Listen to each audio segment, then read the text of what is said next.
네, 다 같이 기도하시겠습니다. 저희를 사랑하시는 거룩하신 하나님 아버지, 저희 같은 죄인을 구원해 주시고 영원한 천국의 소망을 허락하여 주신 것 진심으로 아버지 하나님께 감사 찬양을 드립니다. 오늘 모이기로 힘쓰라는 말씀을 쫓아 순종하는 마음으로 저희가 한자리에 함께 모였습니다. 이 모든 시간 오직 주 성령께서 친히 주장하시고 인도하셔서 각 사람에게 필요한 말씀으로 저희를 교훈하여 주시고 주님 주시는 위로가 우리 마음에 심령에 넘칠 수 있도록 도와주시기를 주님 앞에 참으로 간절히 간구합니다. 저희는 어리석고 저희는 연약하고 저희는 넘어질 때도 많이 있습니다. 이러한 혼란하고 악한 시대에 저희를 지켜주시고 보호하실 분은 오직 저희의 구세주이신 우리 예수 그리스도 한 분뿐이십니다. 오늘 모든 시간도 친히 주 성령께서 우리 각 사람의 마음의 문을 여시고 말씀을 대언하는 사람의 입과 듣는 모든 사람의 마음을 주 성령께서 친히 움직이시고 감동하셔서 주님의 귀한 뜻이 나타나고 주님 은혜를 함께 나누는 시간 될 수 있도록 도와주시옵소서. 시종일관 하나님 은혜 가운데 참으로 부탁드립니다. 저희를 사랑하시고 저희를 죄악 가운데서 구원해 주신 예수님 이름으로 기도드렸습니다. 아멘. 네, 다 같이 신약성경 마태복음 1장 18절 말씀부터 같이 보시겠습니다. 신약성경 마태복음 1장입니다.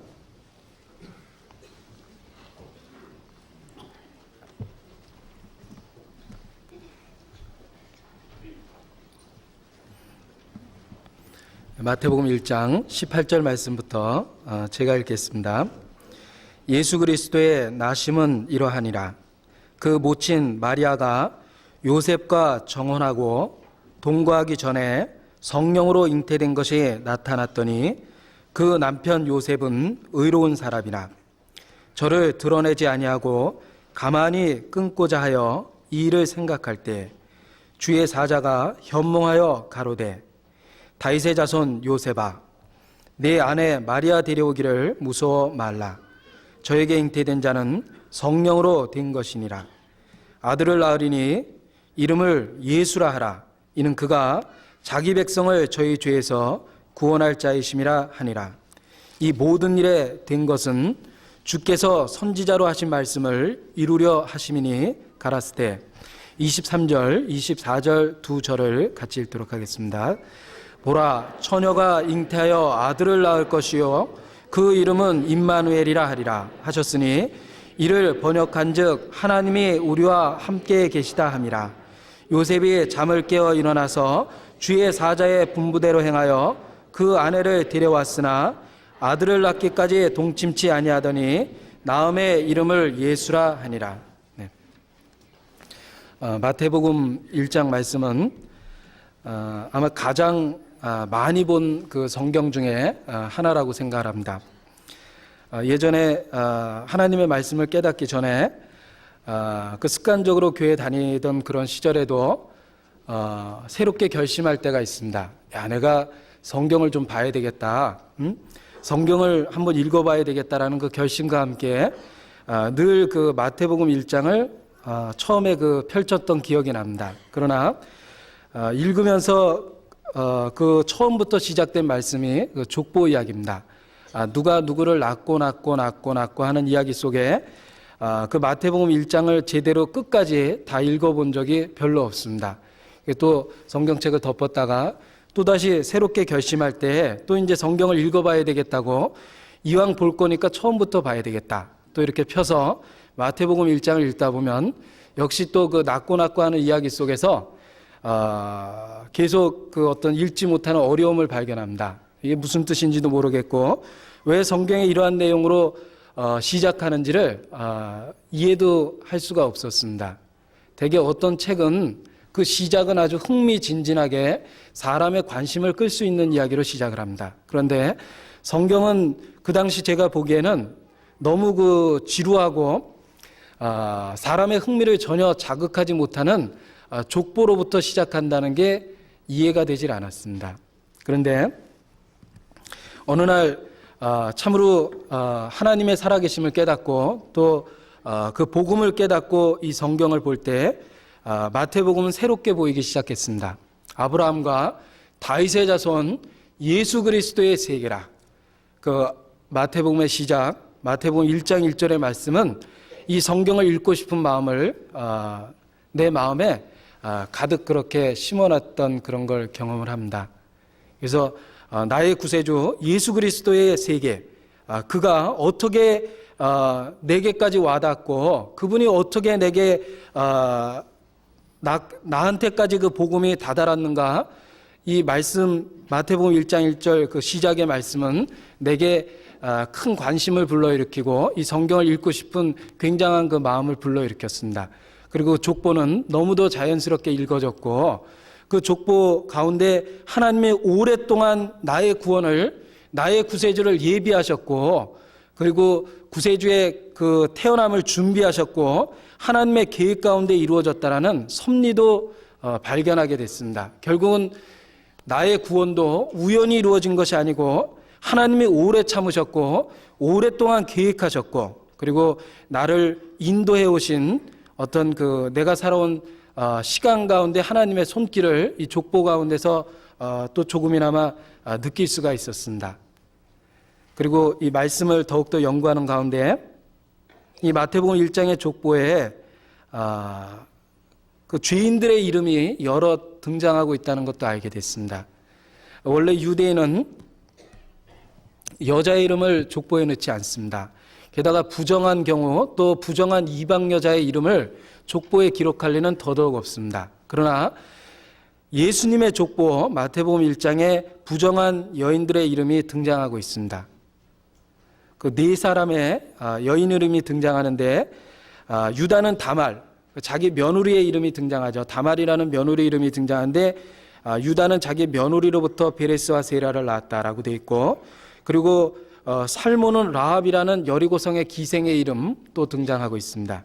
그리고 보아스는 룻이라는 이방 여인을 취했고 그리고 다윗은 우리아의 아내, 다른 남자의 아내로부터 솔로몬을 얻었다라는 그런 부정한 기록이 폭로되어 있고 그 가운데 죄인의 이름이라고 할 수 있는 그 네 사람 여자의 이름이 이 마태복음 족보에 나타나는 것도 알게 되었습니다. 그 가운데 이 거룩해야 되고 가장 깨끗해야 될 예수님의 족보 속에 죄인의 이름이 등장한다는 그 한 가지만으로도 나 같은 죄인도 구원받을 수 있다라는 희망을 발견했고 내게 주어진 구원이 그 죄인을 구원하시는 하나님의 놀라운 역사 속에 나의 구원도 그 섭리 속에 들어가 있다는 어떤 그 복음에 대한 확증도 또 이 마태복음 이 족보 이야기에서 찾아볼 수가 있었습니다.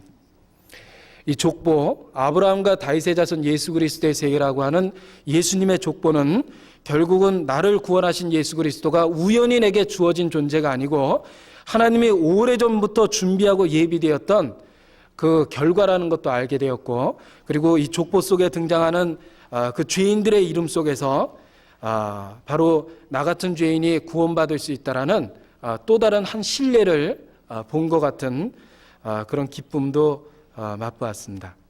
너무도 소중하게 그때부터 이 족보에 대한 말씀이 마음에 와닿기 시작을 했습니다.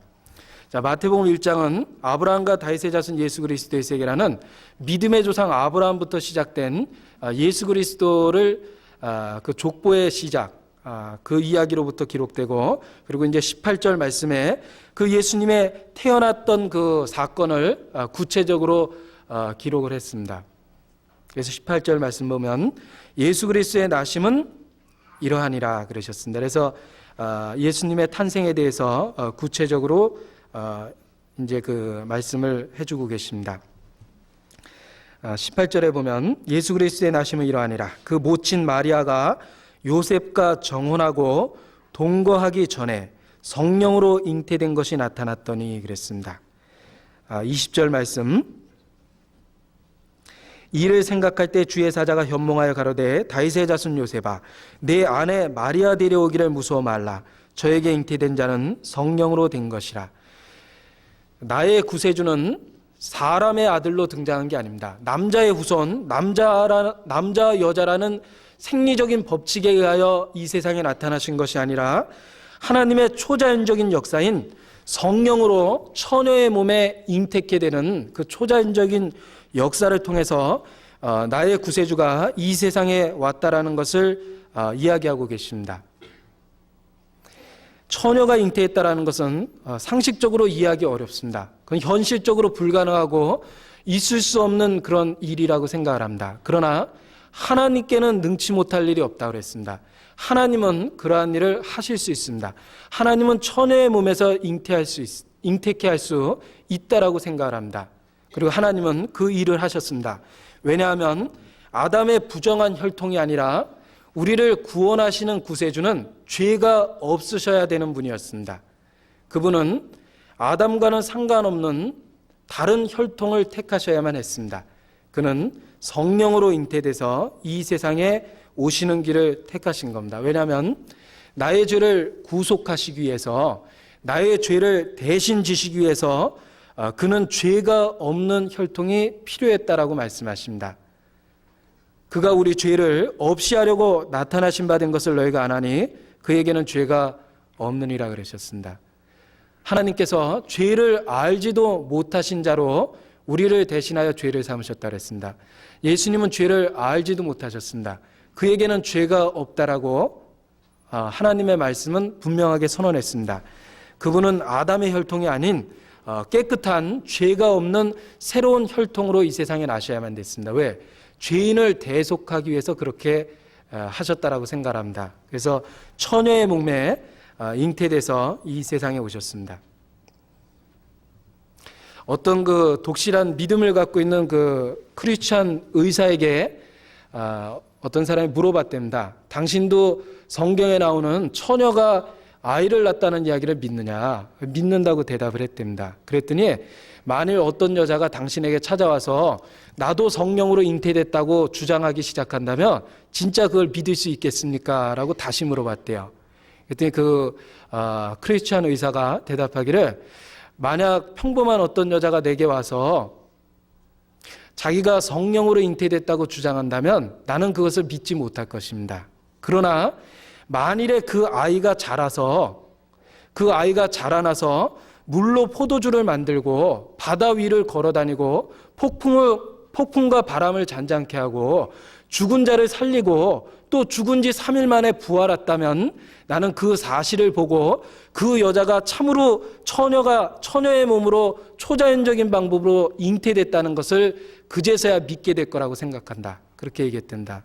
내가 믿는 예수 그리스도는 단지 처녀의 몸에 태어났다는 이야기로 끝나는 것이 아니라 그분은 자기의 생애를 그 초자연적인 방법으로 태어난 것을 입증하셨습니다. 그분은 말씀으로 바람과 폭풍을 잔잔케 하셨고 죽은 자를 살리셨습니다. 그리고 죽은 지 4일 만에 부활하셨습니다. 그분의 그 놀라우신 그 능력은 그가 처음에 출생하실 때 처녀의 몸에 잉태했다라는 것도 입증하는 증거라고 할 수 있습니다. 이러한 일은 창세 이후로부터 다시는 있을 수 없는 일이라고 생각을 합니다. 왜?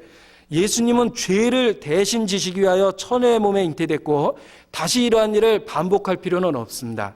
만약 우리 주변에 누가 자기도 성령으로 잉태됐다고 주장한다면 미친 사람이죠. 그러나 그리스도의 그 사역은 그 일이 사실이라는 걸 입증합니다. 왜? 예수님의 그 동정녀 탄생은 그의 가르침과 그의 죽으심과 부활이 그 사건이 사실이었음을 입증하고 있습니다. 그래서 이 예수님의 그 초자연적인 탄생은 바로 우리 죄를 용서하기 위한, 죄 없으신 분으로 오기 위한 그 하나님의 섭리 중에 하나라고 이야기를 드릴 수가 있습니다. 자, 그런데 성령으로 처녀의 몸에 아이를 낳게 하시는 하나님의 능력, 굉장한 것이라고 생각을 합니다. 그런데 그거보다 더 놀라운 일도 또 하나 있습니다. 그것은 바로 나 같은 죄인이, 나같이 아무 소망 없고 하나님 앞에 다가갈 수 없는 그 죄인이 내게 성령으로 하나님의 사랑을 쏟아 부었고 하나님의 사랑을 내 마음에 확증해 주셨습니다. 그래서 내 많은 죄 가운데 영원한 천국의 소망을 누리고 하나님을 아버지라 부를 수 있는 기적을 또 허락하셨습니다. 처녀의 몸에 성령으로 잉태하신 그 기적은 이제 나 같은 죄인의 몸에 영원한 천국의 소망을 불러일으키고 하나님을 아버지라 부를 수 있는 놀라운 영광과 그 하나님의 자녀로서의 위치를 허락해 주셨습니다. 나는 나 같은 죄인을 구원하신 하나님의 사랑의 역사를 믿습니다. 더더욱 처녀의 몸에 잉태했다라는 걸 못 믿을 이유가 없습니다. 나 같은 죄인을 구원하신 건 그거보다 더 놀라운 역사와 기적입니다. 나의 구세주는 처녀의 몸에서 성령으로 잉태됐습니다. 믿습니다. 아무 의심이 없습니다. 그분은 죄가 없으신 상태에서 태어나셨습니다. 그리고 나의 죄를 지셨습니다. 내가 죽어야 될 십자가 그 자리에서 예수님이 돌아가셨습니다. 그리고 부활하셨습니다. 그리고 나 같은 죄인에게 영원한 천국에 대한 소망을 주셨습니다. 그 한 가지로 내게 주신 이 기적은 그 어떤 성경에 있는 기적보다 더 놀라운 거라고 생각을 합니다.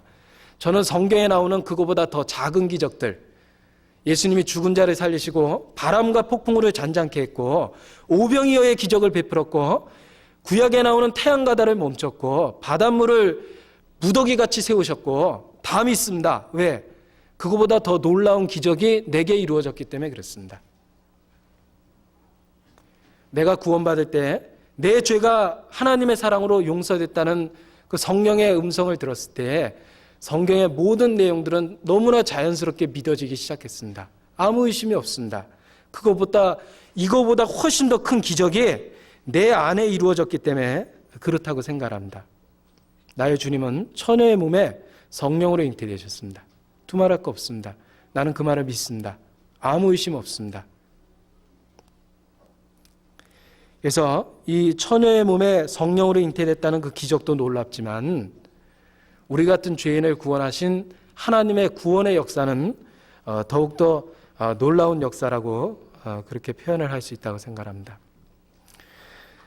자, 그런데 그 마리아와 정혼한 남자가 요셉입니다. 요셉이 마리아가 잉태됐다는 걸 알았어요. 아마 그 마음에 큰 오해를 했을 겁니다. 그래서 부정한 일이 있었을 거라고 틀림없이 생각을 했을 겁니다. 그래서 조용히 파혼하기로 결심을 했습니다. 그걸 드러내면은 마리아는 그 당시 간음하면 바깥에 내어쳐 돌로 쳐 죽이라 그랬습니다. 그 마리아의 죽음, 그 어떤 결과를 원하지 않았어요. 조용히 그냥 파혼하려고 요셉이 결심을 했습니다. 그때 너무도 시기적절하게 하나님의 사자가 요셉의 꿈 가운데 나타났습니다. 그리고 요셉에게 이르기를 네 아내 데려오기를 무서워 말라. 저에게 잉태된 자는 성령으로 된 것이니라. 마리아가 친히 그 오해를 풀지 않아도 하나님께서 그 오해를 풀어주셨습니다. 하나님의 섭리죠. 자, 그런데 이 하나님의 사자가 요셉에게 꿈 가운데 여러 차례 나타났습니다. 그래서 처음에는 그 마리아를 내어보내려고 파혼하려고 생각할 때 꿈속에 나타났고 또 헤롯이 아기 예수를 죽이려 했을 때 또 요셉의 꿈속에 나타났습니다. 마태복음 2장 13절입니다. 2장 13절 제가 읽겠습니다. 저희가 떠난 후에 주의 사자가 요셉에게 현몽하여 가로되 헤롯이 아기를 찾아 죽이려 하니 일어나 아기와 그의 모친을 데리고 애굽으로 피하여 내가 내게 이르기까지 거기 있으라. 또다시 현몽하셨죠. 그리고 또 한 차례 그런 사건이 있었습니다. 19절에 보면 헤롯이 죽은 후에 주의 사자가 애굽에서 요셉에게 현몽하여 가로되 일어나 아기와 그 모친을 데리고 이스라엘 땅으로 가라. 아기의 목숨을 찾던 자들이 죽었느니라. 자, 요셉의 꿈을 통해서 하나님께서는 세 차례나 그 예수님의 출생을 보호하셨고 그리고 아기 예수가 헤롯에 의하여 죽게 되는 걸 또 보호하셨습니다. 피하여 애굽으로 가라 그러셨죠. 그리고 적당한 때에 돌아오도록 지시하셨습니다. 3번이나 현몽하셨습니다. 하나님의 섭리는 예수님 곁에 늘 따라다녔습니다. 마찬가지라고 생각합니다. 내가 구원받았을 때 그 하마터면 구원 못 받을 뻔한 위기가 여러 번 있었습니다. 나는 관심이 그렇게 없었어요. 나는 그것이 그렇게 중요한 이야기인지 몰랐습니다. 내가 복음을 들을 때, 내가 말씀을 들을 때 나는 그것이 진짜 그렇게 내 인생에 중요한 의미가 있는지 몰랐습니다. 제가 죄 얘기 듣고 설악산으로 놀러 갔습니다. 저 인도했던 분이 아마 되게 한심했을 거예요. 그동안 말씀 잘 듣고 죄까지 들었거든요. 그리고 이제 지옥 간다고 얘기했는데 제가 저 죄송하지만 내일부터 못 나옵니다. 저 설악산에 놀러 가야 되는데 일주일 있다 올 텐데. 그랬더니요. 그때 상담한 분이 아주 그 실망하는 얼굴이 아주 역력했습니다. 저 데려온 분도 말할 것도 없고요. 그런데 저는 그렇게 그게 중요한 일인지 몰랐었습니다. 어리석었죠. 그런데 하나님은 제게 더욱더 큰 은혜를 베푸셨습니다. 그 어리석은 나를 다시 말씀 가운데 돌아오게 하셨습니다. 그래서 다시 말씀 들을 기회가 있었어요. 그 가운데 복음을 듣고 참으로 하나님의 사랑을 깨달았습니다. 야, 내가 그때 얼마나 어리석었는가. 내가 죄 얘기를 듣고 어떻게 내가 놀러 갈 생각을 그대로 계획한 걸 실행에 옮겼을까. 지금 생각해보면 이해가 되지 않습니다. 근데 그렇게 했어요. 어리석었죠. 그런데 하나님은 내게 은혜를 더 베푸셨어요.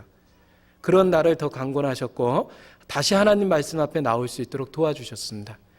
요셉의 꿈속에만 나타나서 아기 예수를 보호한 게 아닙니다. 내게도 그러하셨다고 생각해요. 내가 구원받기까지 하나님은 내 마음을 강권하시고 나를 감동하시고 다시 하나님 말씀 앞에 나올 수 있도록 도와주셨습니다. 내가 구원받은 거 내가 하나님을 간절히 찾아갔다든지 어떤 내 잘난 어떤 그런 것으로 구원받은 것이 절대로 아니라고 생각합니다. 내가 구원받은 건 하나님의 놀라우신 은혜뿐입니다. 그가 나를 불쌍히 여기셨고 그가 나를 더욱더 강권하셨습니다. 난 복음을 거절했습니다. 그런데 나를 강권했습니다. 아기 예수를 보호하고 지켰던 하나님은 내게도 그 예수님이 내 안에 출생하기까지 나를 지키셨습니다. 나를 보호하셨습니다. 나를 적당하게 인도하셨습니다. 내게도 그러한 역사가 있다라고 자신 있게 간증할 수 있습니다. 왜냐하면 나는 너무 어리석었고 하나님의 은혜는 너무 컸습니다. 지금도 가끔 전도할 때, 상담할 때 기껏 전도했는데 죄 얘기 듣고 저와 똑같은 반응을 보이는 분들이 있어요. 죄 얘기 듣고 내가 이번에 취직하게 돼서 이제 더 이상 얘기를 못 듣게 된대요. 너무 실망합니다. 그동안 내가 얘기했던 건 다 헛것이 되는 것 같은 그 애써 지었던 집이 무너진 것 같은 그런 아주 허망함을 느낍니다. 그때마다 나도 놀러 갔다라는 생각이 납니다. 그러면은 마음에 저 사람도 언젠가 돌아올 때가 있겠다. 그런 생각을 하고 진짜 하나님 앞에 다시 기회를 보게 되는 그런 걸 느낄 때가 많습니다. 그리고 실제로 말씀 듣고 대적했던 분 가운데 다시 하나님 앞에 돌아와서 참으로 굴복하고 구원 얻은 분 많습니다. 이 가운데도 많이 있으실 거라고 생각합니다. 처음 말씀을 들을 때 비웃고 대적하고 그리고 자기에게 의미가 없다고 선언했습니다. 그리고 말씀을 떠났어요. 그러나 하나님의 은혜가 그를 쫓아갔습니다. 그를 다시 데려오게 하셨습니다.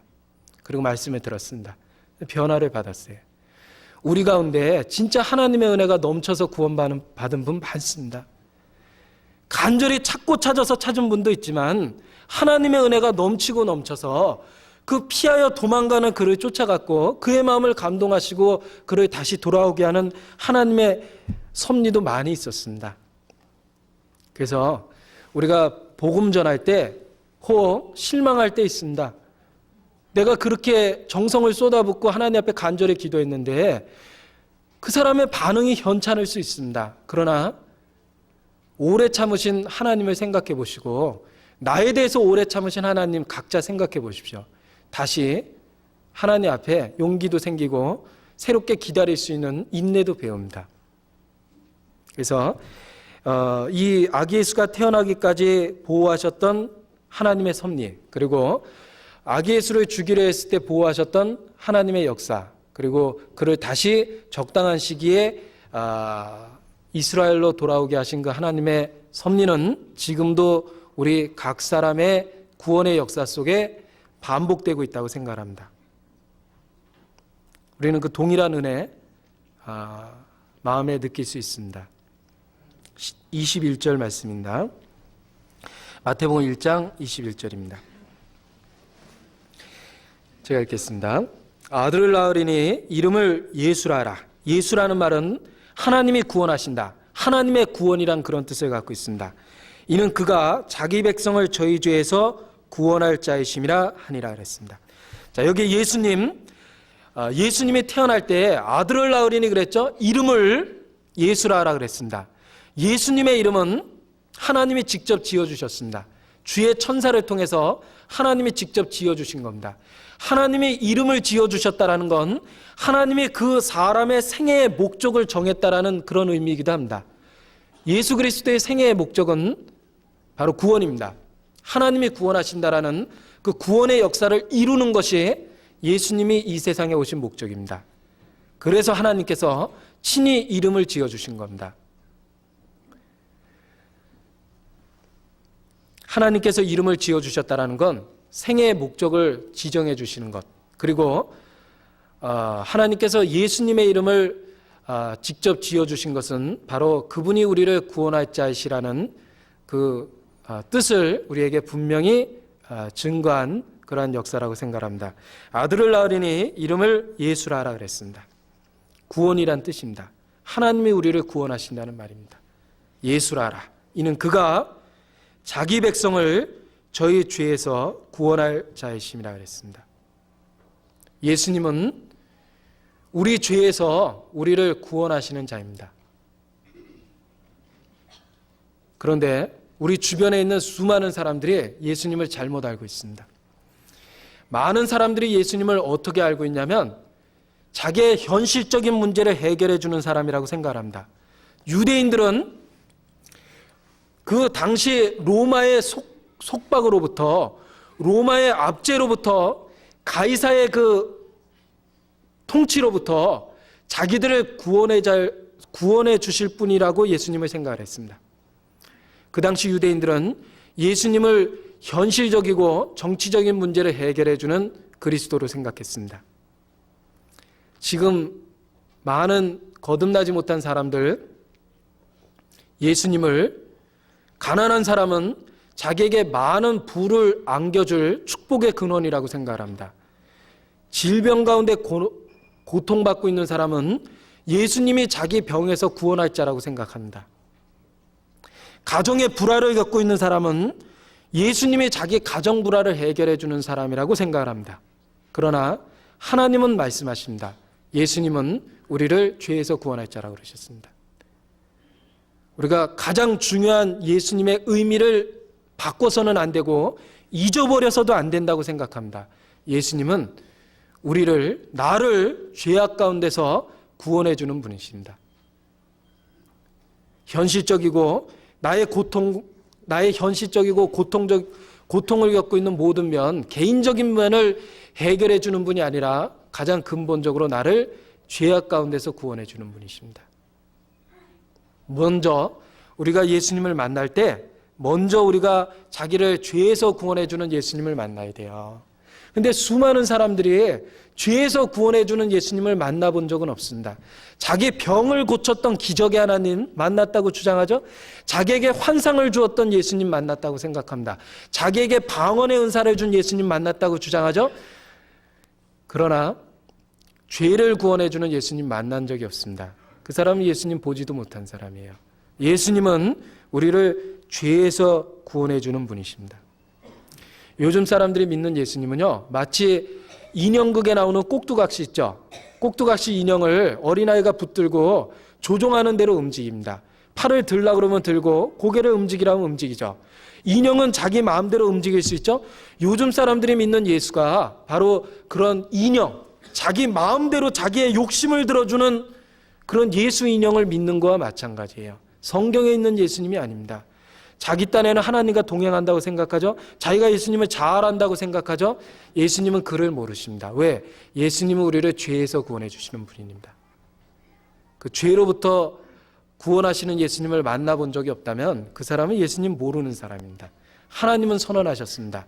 그 아들을 낳으리니 이름을 예수라 하라 그랬죠. 이는 그가 자기 백성을 저희 죄에서 구원할 자이라 그러셨습니다. 내가 만났던 예수님도 나의 질병과 고난과 현실적인 문제를 해결해 주는 주님 이전에 나의 죄를 구원해 주시는 예수님을 만났습니다. 십자가에서 만났습니다. 내가 주님을 처음 본 건 십자가입니다. 나를 위해서 죽으신 주님을 십자가에서 만났습니다. 그때 내게도 예수님의 이름의 의미가 깨달아졌습니다.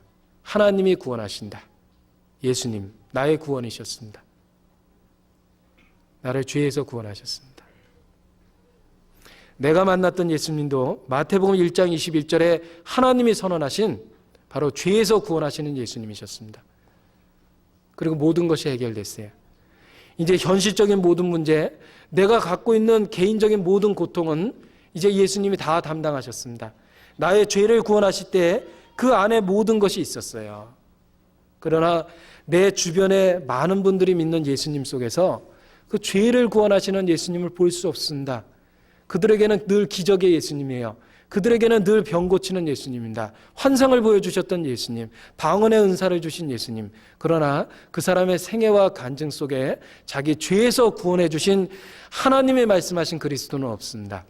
그 사람은 예수님 알지도 못하는 사람이에요. 내가 너를 도무지 알지 못하니 불법을 행하는 자들아 나를 떠나가라. 아마 그러한 음성을 하나님의 심판대 앞에서 들을 거라고 생각합니다. 우리가 만난 예수님은 자기를 죄에서 구원해 주시는 예수님을 만났어야 됩니다. 그게 바로 하나님이 보내신 예수 그리스도입니다. 마리아의 몸에 성령으로 잉태되신 예수님, 죄에서 구원하신 바로 그분이었습니다. 우리가 그분을 만나야 되는 거예요. 자, 그런데 여기 예수님이 자기 백성을 저희 죄에서 구원할 자라고 그랬습니다. 죄에서 구원한다라는 말은 여러 가지 의미를 갖고 있고 그 말의 의미를 신앙생활 가운데 늘 깨닫고 있습니다. 단지 죄에서 구원한다라는 이 말씀 속에 죄값으로부터 구원한다라든지 형벌로부터 구원한다라고 그렇게 기록된 건 아닙니다. 예수님은 단지 우리를 죄값으로부터 구원하고 지옥 가는 그 형벌로부터 우리를 구원하신 게 아닙니다. 그것은 구원, 죄로부터 구원한다라는 그 의미의 한 부분에 불과합니다. 어떤 사람은 막연히 형벌로부터 구원하신 예수님만 알고 있어요. 그러나 성경은 선언하시기를 죄값이나 죄의 형벌로부터 구원하셨다가 아니라 죄로부터 구원하셨다고 그랬습니다. 부분적인 의미가 아니에요. 예수님은 죄로부터 우리를 구원하십니다. 그 죄로부터 구원한다라는 의미는 여러 가지로 우리 마음에 깨닫게 됩니다. 첫 번째는 시간적인 의미에서 보면 구원의 과거성이 있죠. 구원의 과거는 죄값으로부터 구원입니다. 형벌로부터의 구원입니다. 지옥 갈 우리의 운명으로부터 구원입니다. 그것이 구원의 과거라고 이야기할 수가 있어요. 그리고 구원의 현재성도 있습니다. 성경에 보면 구원을 이루라라는 현재 시제로 되어 있는 그 표현도 많이 있습니다. 그 구원을 이루라는 말씀은 바로 지금 죄를 짓게 만드는 수많은 소욕과 유혹으로부터 지금 예수님은 구원하십니다.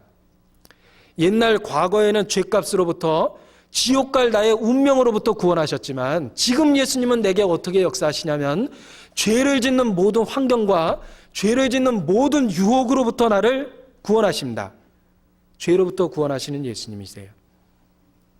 과거의 예수님만 붙잡고 있으면 곤란하죠. 단지 자기 죄가 사해졌고 용서해졌다라는 거에 만족한다면 지금의 예수님은 어디 계십니까? 구원의 과거성은 죄값으로부터 구원입니다. 죄의 형벌로부터 구원이죠. 그러나 지금 현재 구원을 이루라 그러셨습니다. 두렵고 떨림으로 너희의 구원을 이루라 그러셨습니다. 구원을 이루라라는 현재의 명령은 바로 지금 예수님은 나를 죄를 짓는 모든 환경과 유혹으로부터 지금 건지고 계십니다. 지금도 죄로부터 구원하시는 분, 그분이 바로 나의 구세주 예수님이십니다. 그리고 구원의 미래도 있습니다. 그분은 이 죄를 짓는 이 불완전한 나의 사망의 몸에서 나를 구원하십니다. 그 어느 날 예수님이 재림하실 때 이 낮고 천한 몸을 의의 몸으로 주의 형상과 같이 화한다고 변화된다고 약속하셨습니다. 내가 깰 때에 주의 형상으로 만족하리이다. 주님 오실 때 무덤 속에서 잠자는 자가 깨어 일어납니다. 그때 자기의 그 썩을 몸이 영광된 의의 형상으로 변화되어 있다는 걸 발견합니다. 우리가 그의 광명 중에 광명을 보리라 그랬습니다. 주의 형상을 봅니다. 그리고 내 속에 이루어진 주의 형상을 보게 될 거라고 생각합니다. 그게 몸의 구속입니다. 구원의 미래입니다. 이 불완전한 죄를 짓고 유혹을 받는 이 사망의 몸에서 예수님은 나를 변화시키고 의의 몸으로 갈아입히신다고 약속이 되어 있어요. 예수님은 죄로부터 우리를 구원한다고 그랬죠? 죄로부터 구원한다고 그랬을 때 그 죄로부터 구원한다라는 말의 과거는 죄값으로부터, 죄의 형벌로부터 구원한 것이고, 현재는 죄의 모든 유혹과 환경으로부터 구원하십니다. 미래는 이 불완전한 육체를 벗어버리고 의의 형상, 주님과 같은 형상으로 그렇게 변화시키는 몸의 구원을 이루십니다.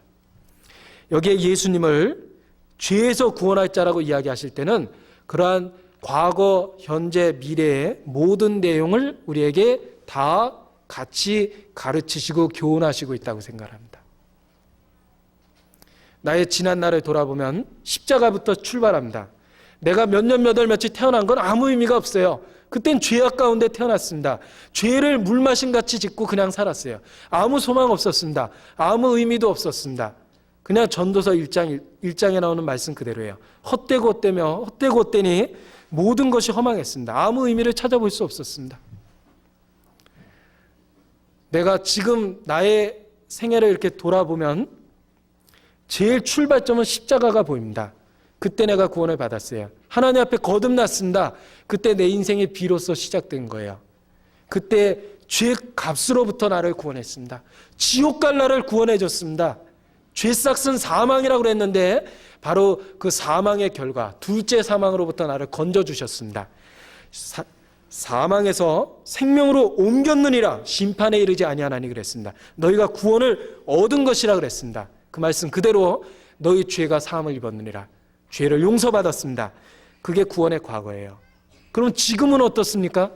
지금은 예수님은 지금도 내게 역사하십니다. 내게 어떻게 역사하시냐면 나를 변화시키시고 나를 감동시키시고 성령의 능력으로 죄로부터 구별시켜 주십니다. 죄로 달려가고 있는 나의 육체를 막으십니다. 그리고 의를 사모하게 만드시고 하나님의 뜻 가운데 살아갈 수 있는 지혜와 용기와 발걸음을 인도하십니다. 지금도 죄로부터 구원하세요. 그리고 장차 주님 오실 날 이 불완전한 육체를 주님의 형상과 같이 변화시킬 거라고 생각을 합니다. 예수님은 죄로부터 나를 구원해 주시는 분이기 때문에 그렇습니다. 우리 가운데 그 십자가에서 있었던 그 사건, 죄에 대한 용서, 그 죄싹은 사망이라는 형벌로부터의 면제, 거기에만 연연해 있다면, 그리고 생활 속에 죄와 타협되어 있다면 그 사람은 참으로 태어나자마자 성장이 멈춘 것과 똑같습니다. 태어나자마자 성장이 멈춘다면요, 아마 그 부모에게는 큰 근심과 걱정거리가 될 겁니다. 그런데 우리 주변의 수많은 사람들의 신앙생활 가운데 그런 영적인 불구를 만납니다. 답답하고 불행하죠. 지금도 예수님은 우리 가운데 역사하십니다. 죄에서 구원하십니다. 죄의 모든 소욕으로부터 우리를 구원하십니다. 그래서 너희는 따로 나와, 너희는 그 부정한 곳에서 나와 따로 있으라 그랬습니다. 구별할 수 있습니다. 왜? 지금도 우리를 죄로부터 구원해 주시기 때문에 그렇습니다. 로마서 7장 같이 보시겠습니다. 신약성경 로마서 7장입니다.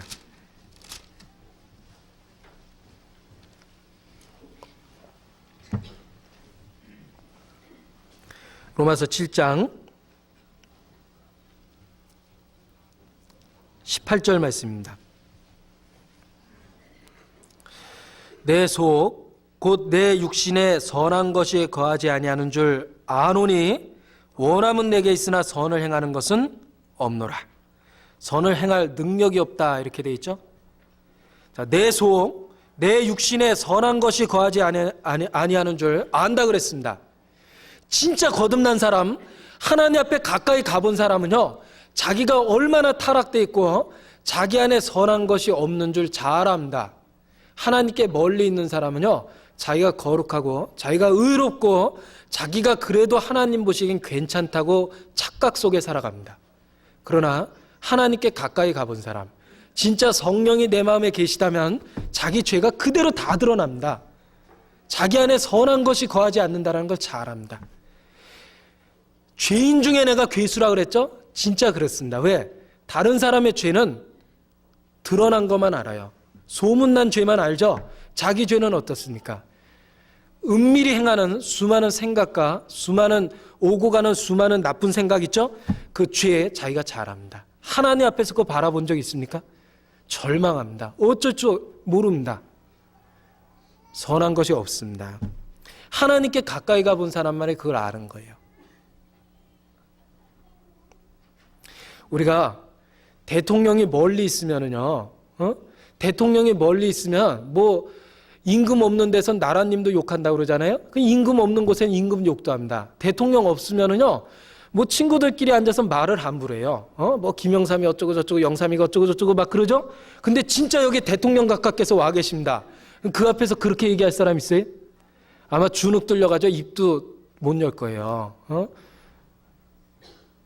하나님께 멀리 있으면은요, 생각도 함부로 하고 말도 함부로 하고, 그리고 자기 주제를 잘 몰라요.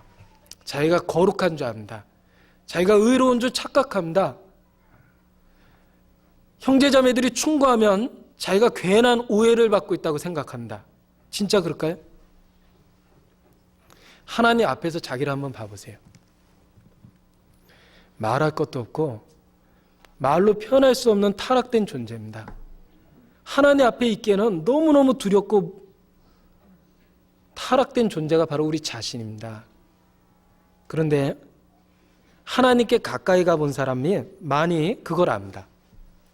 하나님 앞에 있는 사람이 자기가 얼마나 죄인인 줄 압니다. 자기 안에 선한 것이 거하지 않는다고 그걸 잘 알고 있어요. 자기 안에 선한 것을 행할 능력이 없다는 걸 압니다. 하나님 앞에 있다라는 증거입니다. 그런데 하나님 앞에 진짜 있다면요, 위로도 있습니다. 왜? 하나님 앞에 있으려면 그냥 있으면 큰일 나죠. 그리스도 안에 있습니다. 이 성경에 보면 하나님 앞과 그리스도 예수 안에서 말하노니 그랬습니다. 하나님 앞에 우리가 그냥 있을 수 있을 것 같아요? 나를 보고 살자가 없다고 그랬습니다. 내게 근접지 말라 그랬습니다. 내가 너희를 충돌할까 두려우니라 그랬습니다. 우리 죄를 갖고 하나님 앞에 절대 못 있습니다. 그럼 어떻게 있습니까?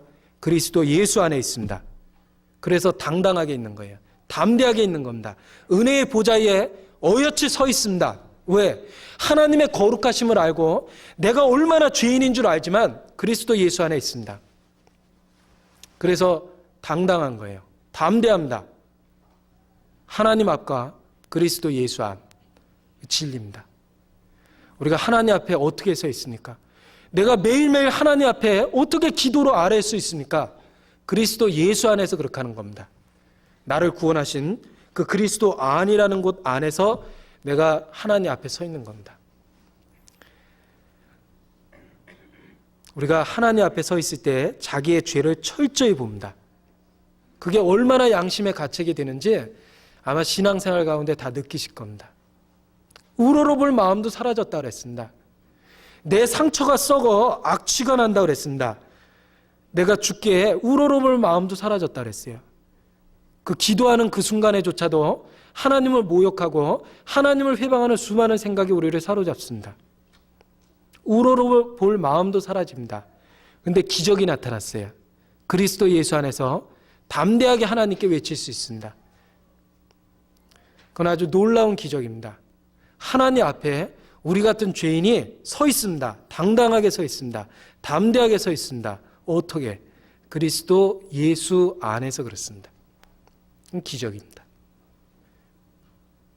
제가 구원받기 전에는 제가 죄인인지 몰랐습니다.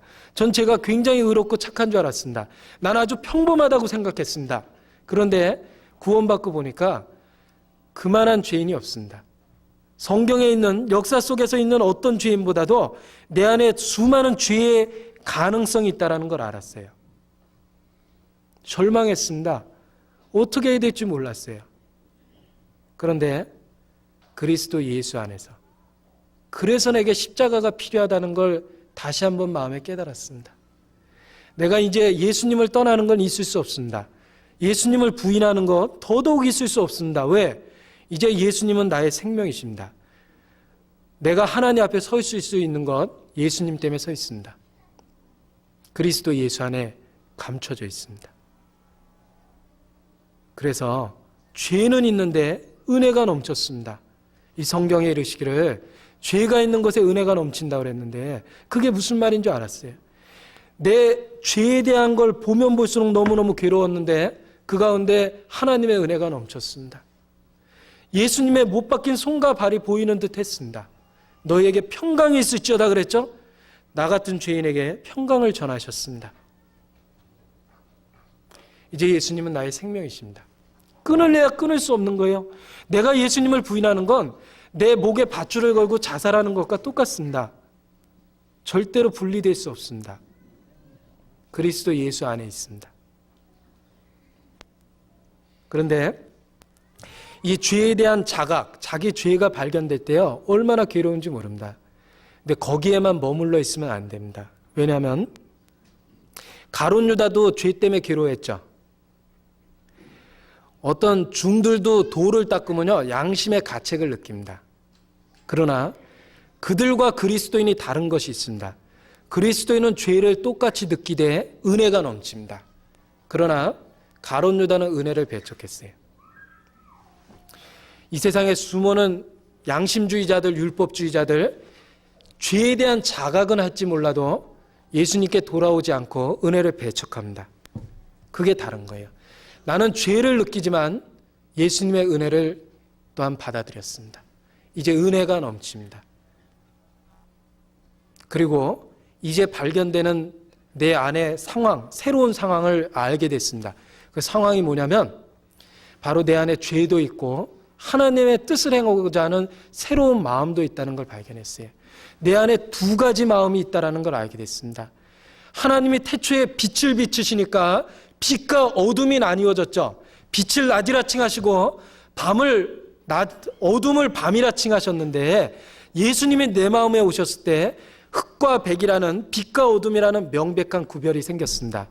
내 안에 육체의 죄의 소욕도 있고 새로운 하나님 뜻 가운데 살고 싶어하는 성령의 소욕도 있다는 걸 발견하게 됐습니다. 그리고 그 말씀을 또한 성경에서 보게 됐어요.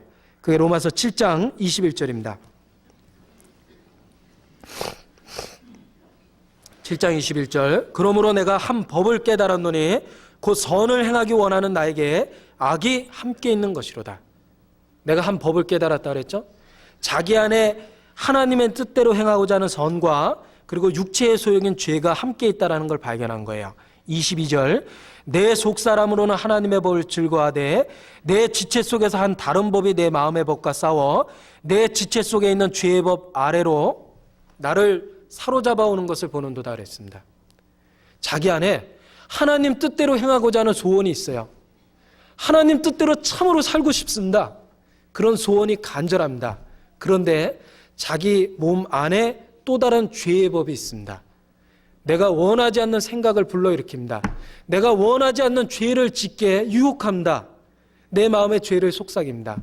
죄의 법과 성령의 법이 함께 있다는 걸 알게 되는 거예요. 하나님 뜻대로 행하고자 하는 나에게 내 마음에 있는 법이 나를 사로잡아 옵니다. 그 가운데 자기 안에 갈등이 생깁니다. 옛날 유대인들이 출애굽하자 이집트에서 탈출하자마자 광야 생활이 시작되고 전쟁이 시작되는 것처럼 내 안에 혼란한 전쟁이 시작됐어요.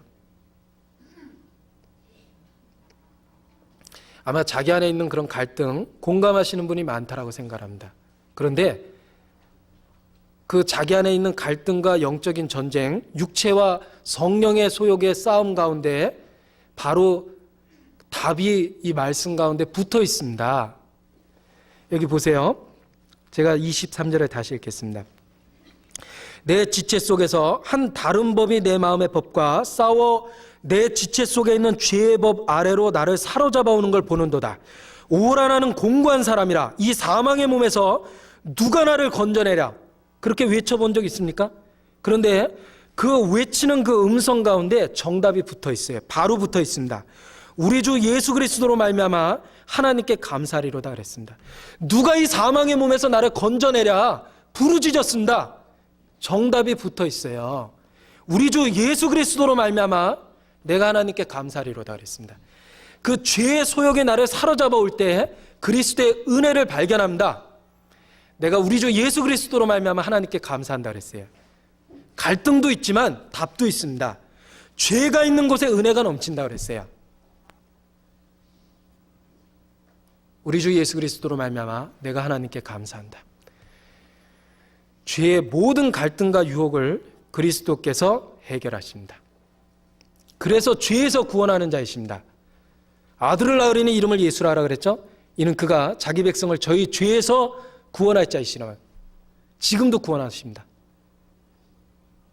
죄를 짓는 모든 유혹, 죄를 짓는 모든 상황으로부터 예수님은 나를 지키시고 보호하시고 나를 인도하십니다.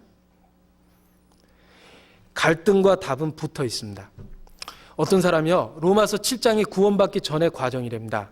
그리고 8장으로 넘어가야 된대요. 또는 구원받은 로마서 7장은 어린아이와 같은 신앙이랍니다. 8장으로 넘어가야 된답니다. 근데 그렇지 않습니다. 그 갈등은 그리스도인을 성장하게 만듭니다. 자기 안에 있는 갈등과 그리스도의 인도하심은 하나님의 은혜를 더욱더 간절히 사모하고 그리고 하나님 앞에 계속 무릎을 꿇고 엎드려 있을 수 있는 겸손함을 우리 마음에 배우게 해줍니다.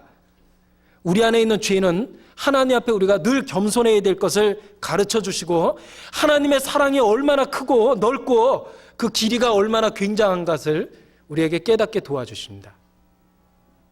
7장에서 8장으로 넘어가는 게 아니에요. 제가 구원받은 이후에 그 비슷한 이야기를 수없이 많이 들었습니다. 그리고 너무너무 답답하게 그리고 그 이야기를 가지고 모임을 등졌던 많은 사람도 봤습니다.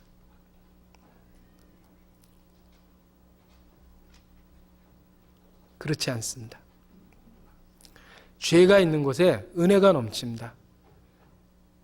지금도 내 안에 있는 영적인 투쟁은 내가 왜 하나님을 의지해야 되는가 그 이유를 내게 가르쳐 줍니다.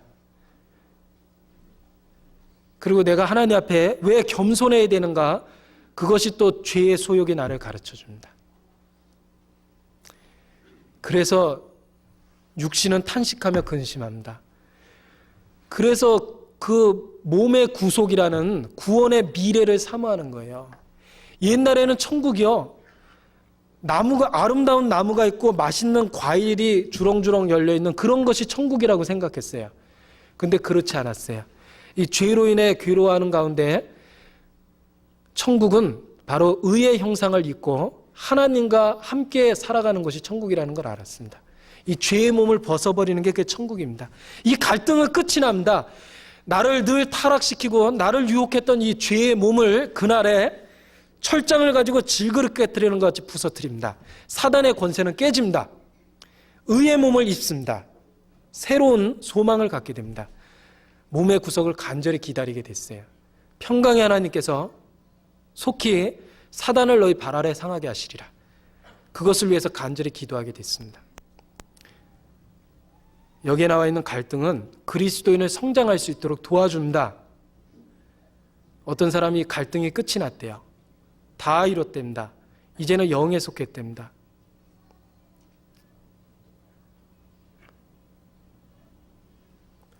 그 이야기 들을 때마다요, 진짜 그 통곡하고 싶은 그런 생각을 가질 때가 한두 번이 아닙니다. 그리고 실제로 그렇게 이뤘다 하는 사람 치고요, 그건 새로운 게 아닙니다. 역사 속에 그런 사람 많았습니다. 역사 속에서 사라졌습니다. 그러나 이 갈등 가운데 하나님을 의지하고 참으로 하나님 뜻 가운데 순종하려 했던 사람, 수많은 또 다른 이뤄진 영혼을 전도한 그 열매로서 그들이 옳았다는 걸 입증합니다. 이 말씀은요, 항상 제가 굉장히 좋아하는 말씀 중에 하나가요, 바로 이 로마서 7장 24절 5절입니다. 오라나는 공고한 자라 누가 이 사망의 몸에서 나를 건져내랴. 거기까지만 있다면 얼마나 한심하겠어요. 우리 주 예수 그리스도로 말미암아 하나님께 감사합니다. 그리스도는 그 갈등으로부터 지금 건지고 계신다. 바로 지금 역사하시는 거예요. 바로 예수님은 우리를 죄로부터 구원해 주시는 자이시기 때문에 그렇습니다. 구원의 현재성이 있다고 그랬죠? 바로 지금 나의 모든 유혹으로부터 건지십니다. 그래서 직장 다닐 때 많은 죄에 대한 유혹을 받죠? 환경이 나빴습니다. 죄를 지을 수 있는 분위기가 너무 많았어요. 그냥 내버려 뒀으면요, 옛날 세상하고 똑같이 그렇게 살았을 겁니다. 그런데 주님은 그때마다 나를 막으셨습니다. 그때마다 내가 죄를 짓는 그 소욕으로부터 나를 건져내셨습니다. 그때마다 나를 책망하시고 교훈하셨습니다. 나를 인도하셨습니다. 그분은 죄에서 구원하시는 분이셨습니다. 지금도 역사하십니다. 지금도 죄로부터 빠져들어가는 나, 유혹을 받고 있는 나를 지금도 건지십니다. 아들을 낳으리니 이름을 예수라 하라. 이는 그가 자기 백성을 저희 죄에서 구원한다 그랬습니다. 바로 지금 역사하십니다. 지금 바로 우리를 모든 죄의 세력부터 건지시는 거예요. 너희로 소원을 두고 행하게 하신다 그랬습니다. 내가 굳은 마음을 제하고 너희에게 부드러운 마음을 줄 것이라. 내가 너희에게 새로운 마음을 주리라. 새 심령을 우리 마음에 창조하신다 그랬습니다. 성령은 나를 변화시키시고 성령은 모든 죄의 소욕으로부터 나를 건지십니다. 바로 지금 그렇게 내 안에 역사하시는 겁니다.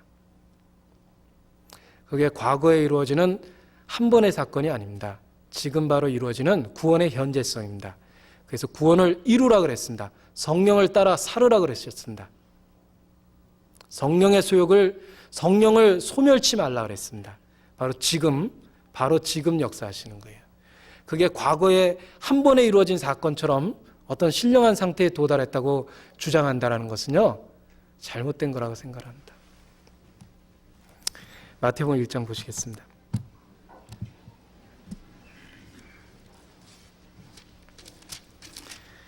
마태복음 1장 21절 다시 읽겠습니다. 아들을 낳으리니 이름을 예수라 하라. 이는 그가 자기 백성을 저희 죄에서 구원할 자이심이라 하니라 그랬습니다.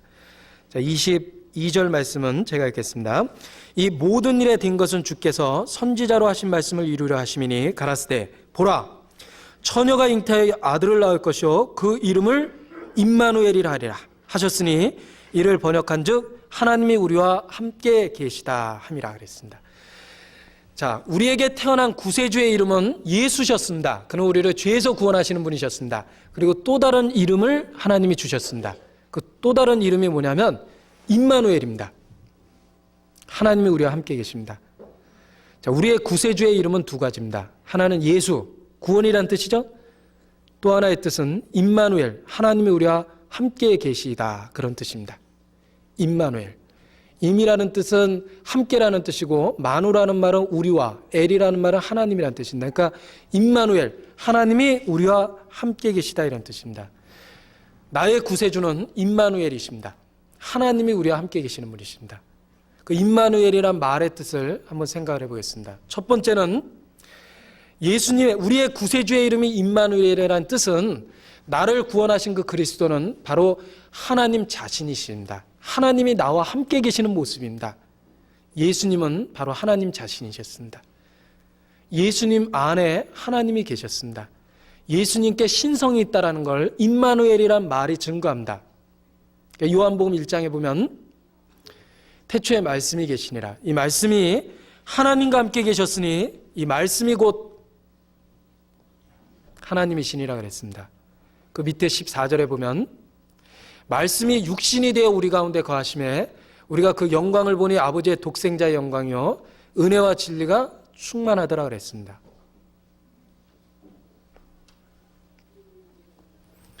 말씀이 육신이 되어 우리 가운데 거하심에, 바로 독생자 예수 그리스도. 말씀이 육신이 되어 우리 가운데 거하신 분, 말씀이 하나님이라고 그랬죠? 하나님이 우리와 함께 계신 겁니다. 이 임마누엘이란 말의 뜻의 첫 번째는 예수님의 신성, 그분이 바로 하나님이라는 걸 우리에게 가르쳐 줍니다.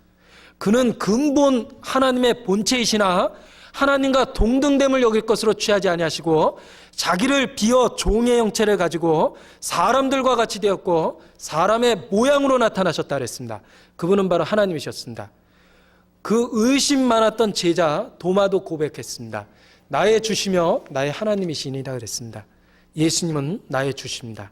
그리고 나의 하나님이십니다. 임마누엘이라는 그 말의 뜻의 첫 번째는 바로 예수님의 신성입니다. 하나님이 우리와 함께 계시는 모습입니다. 예수님도 이러시기를, 유대인들이 예수님한테 물어봤어요. 내가 누구냐? 나는 너희에게 처음부터 말하여 온 자니라. 요한복음 8장에 보면 그렇게 대답하시죠. 내가 진실로 진실로 너희에게 이르노니 아브라함이 나기도 전부터 내가 있느니라. 빌립이라는 제자가 예수님께 물어봤습니다. 예수님, 하나님 아버지를 우리에게 한 번만 보여주십시오. 예수님 대답하시기를, 빌립아, 내가 이렇게 너와 오래 함께 하였는데 아직도 나를 알지 못하느냐? 나를 본 자는 아버지를 보았거늘 어찌하여 아버지를 보이라 하느냐? 나와 아버지는 하나이니라 그러셨습니다. 그는 근본 하나님의 본체이셨습니다.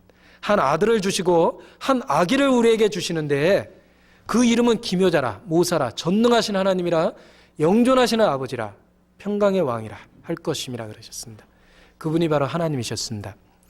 임마누엘이란 말의 뜻의 첫 번째는 바로 하나님이 우리와 함께 계시다는 그 뜻이고, 그 뜻이 우리 마음에 우리에게 주는 교훈의 첫 번째는요, 바로 예수님의 신성을 우리에게 가르쳐 주는 거예요. 그분이 하나님이시라는 거 우리에게 깨닫게 하십니다. 또 하나, 임마누엘이란 말의 뜻은 바로 지금 이 순간에도 함께 하시는 그 하나님을 나타냅니다. 예수님은 우리에게 임마누엘이십니다. 우리가 예수님으로 말미암아 하나님이 지금 우리와 함께 하실 수 있습니다. 하나님이 우리 같은 죄인과 어떻게 함께 하시냐면 예수님 때문에 가능합니다. 예수님은 임마누엘을 이루신 분이십니다. 우리 죄가 예수 그리스도로 말미암아 해결되었기 때문에 지금 우리와 함께 하실 수 있는 역사가 이루어진 거예요. 그래서 그가 십자가의 피로 화평을 이루셨다. 그가 화목케 하시는 말씀을 우리에게 부탁하셨다 그랬습니다. 예수님은 하나님과 우리를 화목하게 하셨습니다.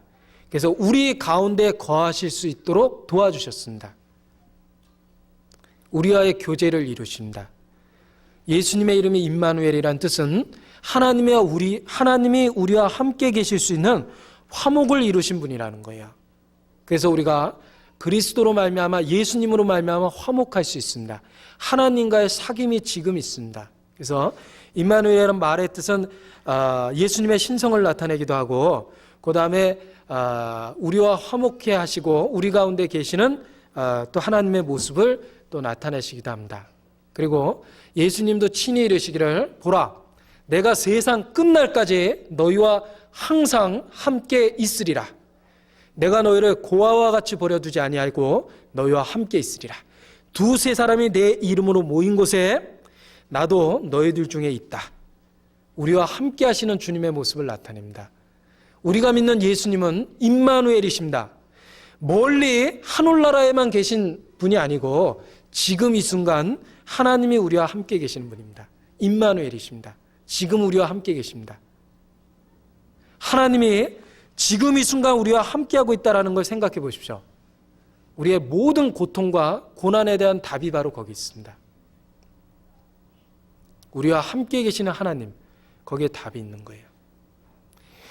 유대인들이 광야 생활할 때 광야에서 40년간 떠돌았죠. 많은 전쟁을 치렀습니다. 그 전쟁 가운데 승리의 비결은 그들 가운데 역사하신 하나님이십니다. 우리가 신앙생활하는 가운데 어떻게 이 세상에 대하여 이길 수 있습니까? 어떻게 이 세상에 대하여 이기냐면 우리 가운데 계시는 임마누엘 하나님, 바로 예수님은 하나님이 우리와 함께 계실 수 있도록 도와준다. 성령이 우리 가운데 머물 수 있도록 도와주는 거예요.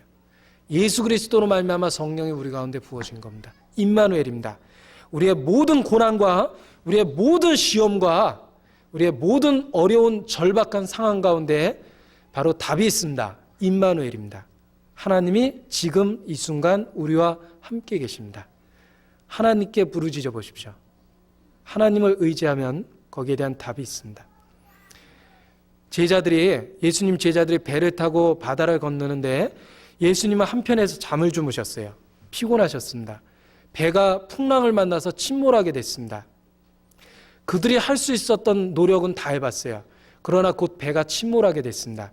그들이 마지막으로 할 수 있었던 것은 예수님께 그것을 아뢰고 예수님을 깨우는 일이었습니다. 실제로는 마지막으로 할 일이 아니라 제일 첫 번째 해야 될 일이었죠. 주님이 그 가운데 계십니다. 주님은 바람과 폭풍으로 잔잔케 하십니다. 그 배에 함께 탔던 예수님의 모습은 바로 내 인생이라는 배에 지금 하나님이 나와 함께 하십니다. 임마누엘 하십니다. 제가 굉장히 좋아하는 말 중에 하나가 임마누엘입니다. 제가 책을 사면은 몇 년 몇 월 며칠 날 책 샀다고 이렇게 메모를 하는데 거기다 임마누엘 하나님이라고 꼭 씁니다. 내가 믿는 예수님은 임마누엘 하십니다. 지금 우리와 함께 계십니다. 나를 고아와 같이 버려두신 나의 구세주가 아니에요. 나를 어렵고 힘들게, 나를 외롭고 쓸쓸하게 그냥 나를 고아처럼 내버려 두신 나의 구세주가 아닙니다. 그분은 임마누엘이십니다.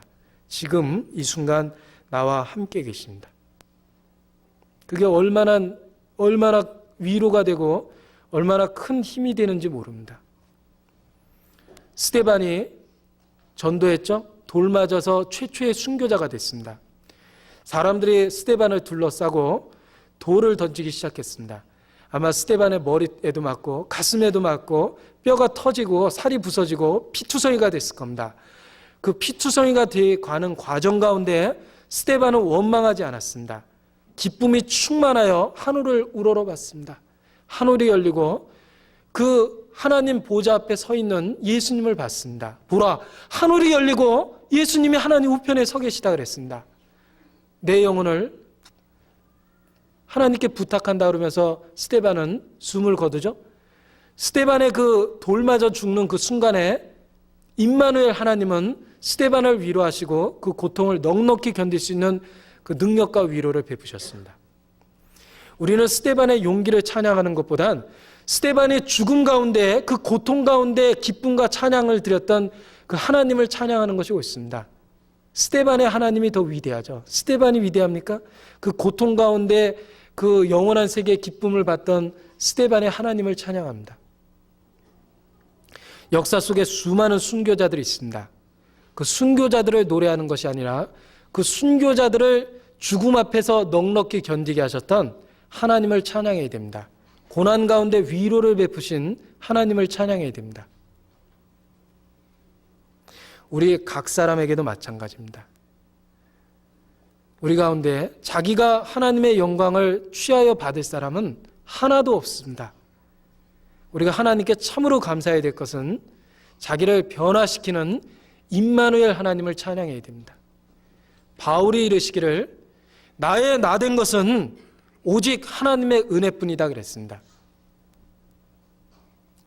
우리 가운데 영광 받으실 분은 예수 그리스도 한 분뿐이십니다. 베드로 겁이 많고 그 자기의 스승을 3년 동안 사랑으로 돌봐줬던 자기의 스승을 3번이나 배반했던 그 겁 많고 소심했던 베드로, 그 겁 많고 소심한 배반한 베드로를 위대한 사도로 만드신 하나님을 찬양해야 됩니다. 그 하나님께서는 지금 우리에게도 임마누엘 하시면서 나도 베드로처럼 소심합니다. 겁이 많습니다. 나도 주님을 부인할 때가 혹 많이 있습니다. 그때 나를 감동하시고 나를 통곡시키시고 나를 회복하시는 주님을 찬양해야 됩니다. 임마누엘 하셔서 그렇습니다. 만약 신앙생활이요 고아처럼 우리가 홀로 하고 이 어려운 신앙의 길을 혼자 걷고 있다면요 너무너무 괴로울 겁니다. 그러나 임마누엘 하십니다. 우리와 함께 계신 주님을 찬양해야 됩니다. 주 안에 있는 나에겐 딴 근심이 있으랴. 주 안에 있는 나에게 딴 근심이 있으랴 그랬죠. 주 안에 있는 나에게, 이 성경에 그리스도 안에서라는 말씀이 얼마나 많습니까? 우리가 바로 그리스도 안에 있습니다. 그는 나의 피난처입니다. 내가 그 안에 숨어 있습니다. 그는 나의 요새이십니다. 내가 바로 그 안에 있습니다. 그는 나의 산성이십니다. 내가 바로 그 안에 있습니다. 그는 나의 바위십니다. 내가 그 바위 아래에 있습니다. 나는 그의 날개 아래에 있습니다. 주 안에 있습니다. 거기에서 모든 시련과 환난과 고통에 대한 답이 있습니다. 그리스도 안에 있기 때문에 넉넉히 견딜 수 있는 거예요. 내가 그리스도 바깥에서 그 동일한 일을 겪으라 그러면요, 나는 내 인내력에는 한계가 있습니다. 그러나 그리스도 안에서 견디는 겁니다. 임마누엘입니다. 우리와 함께 계십니다. 그리스도 안에 임마누엘, 바로 우리와 함께 계세요. 멀리 계신 게 아닙니다.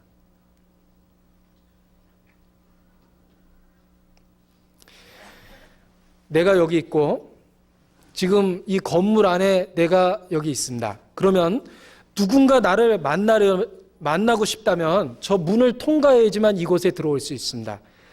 이게 주 안이라면, 그리스도 안이라면 내가 바로 이 안에 있고 우리가 다 이 안에 있습니다. 만약에 바깥에 대적들이 쳐들어와서 우리를 죽이려다면 저 문을 통과해서 들어와야 됩니다. 문을 통과해서 들어온다는 건 하나님도 알고 계신다라는 거예요. 하나님이 모르는 가운데 우리가 시험을 당하지 않습니다. 하나님이 모르는 가운데 우리가 넘어지지 않습니다. 하나님이 모르는 가운데 내게 고통과 환난과 어려움이 닥치지 않습니다. 하나님이 아십니다. 하나님이 아신다라는 건 어떤 의미를 갖냐면요, 하나님은 미쁘사 감당할 시험 외에는 허락지 않으신다 그랬습니다. 넉넉히 견딜 수 있게 하십니다. 그리고 도와주십니다. 위로하십니다. 임마누엘입니다. 임마누엘이란 말은요, 마음에 새기면 새길수록 얼마만큼 신앙의 위로가 되는지 모르겠어요. 우리와 함께 계십니다. 바로 이 순간 우리와 함께 하십니다. 내가 앉든지 일어나 있든지 내가 서 있든지 어디를 걸어가든지 나와 함께 하십니다. 두려워 말라, 내가 너와 함께 함이니라. 놀라지 말라, 나는 네 하나님이 됨이니라. 내가 너를 굳세게 하리라. 참으로 너를 도와주리라. 나의 의로운 오른손으로 너를 붙들리라 그랬습니다. 난 두려워하지 않습니다. 난 무서워하지 않습니다. 왜? 내가 무슨 용기가 100배해서 그런 게 아니에요. 함께 하시겠다고 약속하셨기 때문에 그렇습니다.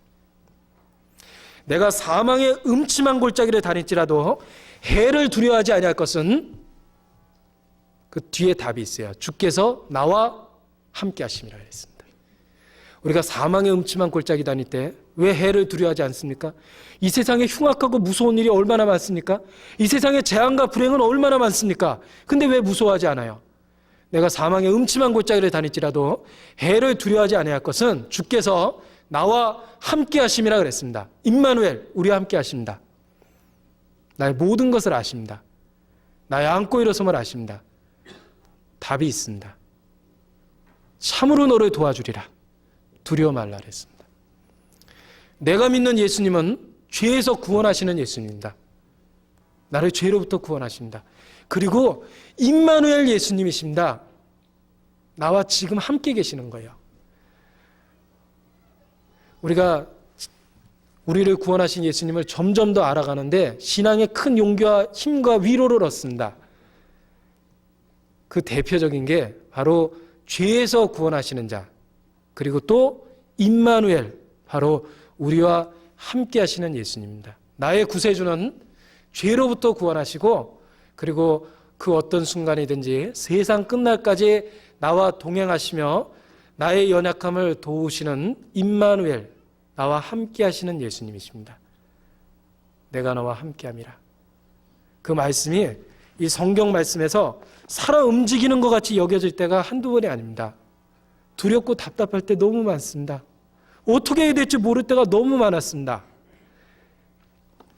그럴 때 성경 펴서 내가 너와 함께함이라 라는 말씀만 찾아봤어요. 시편 23편, 이사야서 41장 10절, 사도행전 18절, 두려워 말라, 내가 너와 함께함이라. 임마누엘, 거기서 답을 찾았습니다. 두렵지 않습니다. 무섭지 않습니다. 왜냐하면 나를 구원하신 그 구세주는 바로 임마누엘 하나님이시기 때문에 그렇습니다. 지금 우리와 함께 하십니다. 그것이 우리 모든 고통과 고난에 대한 답이라고 생각합니다. 같이 기도하시겠습니다. 하나님 아버지, 참으로 저희를 고아와 같이 버려두지 아니하시고 함께 하시겠다고 임마누엘 약속을 주심을 진심으로 아버지 하나님께 감사 찬송을 드립니다. 저희를 구원하신 은혜도 크고 놀랍고 또한 임마누엘 하신 그 은혜는 더욱더 놀랍고 우리에게 신기롭게 느껴집니다. 그러나 아버지의 말씀은 진리입니다. 우리의 그 어떤 순간에도 함께 하심을 저희가 믿고 감사와 찬양을 드립니다. 더욱 주님 저희를 보존하시고 인도하여 주셔서 잠시 후에 주님 나라에서 배울 때 아무런 부끄러움 없이 영광 중에 기쁨 중에 주님 만날 수 있도록 참으로 도와주시옵소서. 우리의 모든 어려운 일 가운데 함께하여 주심을 주님께 감사드립니다.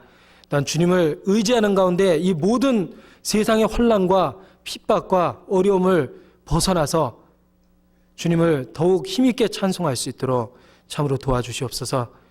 우리가 주님 앞에 계획하고 행하려는 모든 일들 주 성령께서 먼저 인도하시고 계획하시고 저희를 그 가운데 인도하여 주시길 참으로 간절히 간구드립니다. 저희 모든 사람을 온전히 보존하여 주시길 주님께 간구하며 저희를 사랑하시고 죄악 가운데서 구원해 주신 우리 구주 예수 그리스도 이름으로 감사하며 기도드렸습니다. 아멘. 네, 오늘 신협 정기총회가 있게 되겠습니다. 그래서 말씀을 조금 일찍 끝냈고요. 찬송가 405장 우리 같이 하시면서 신협 정기총회 준비를 해 주시겠습니다. 405장 찬송하시겠습니다.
나를